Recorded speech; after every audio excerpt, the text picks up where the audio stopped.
IFM News. IFM News. IFM News. Lokal.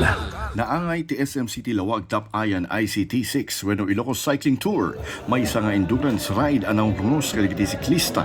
Iti na duma-duma a kategorya ken iparang iti sports tourism panagbiyaga na sa lunat ken kinapintas dagiti lugar iti Ilocos Norte. Nagdalyasa dagiti participants iti na duma-duma a paset ti probinsya. Manipod Corimao, Banna, Solsona, Pagudpud ken nagsublimanen. Anang TED kadakwada tinan anay nga endurance experience bayat alay pakita met dagiti landscapes ken komunidad iti Ilocos Norte.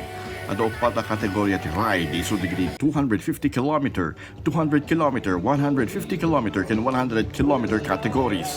Anay rogi ti na duma-duma nga oras manipod alas 4:30 iti bigat aking ga alas 5:15 iti bigat.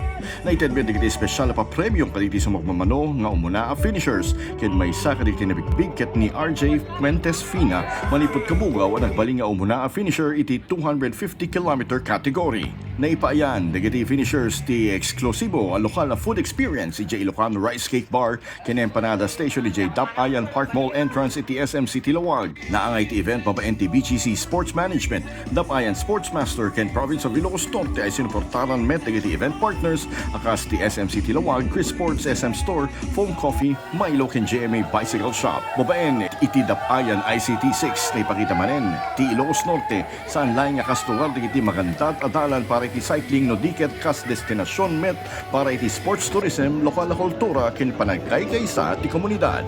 Para iti IFM News, Idol Spider Rodas, Tatak IFM.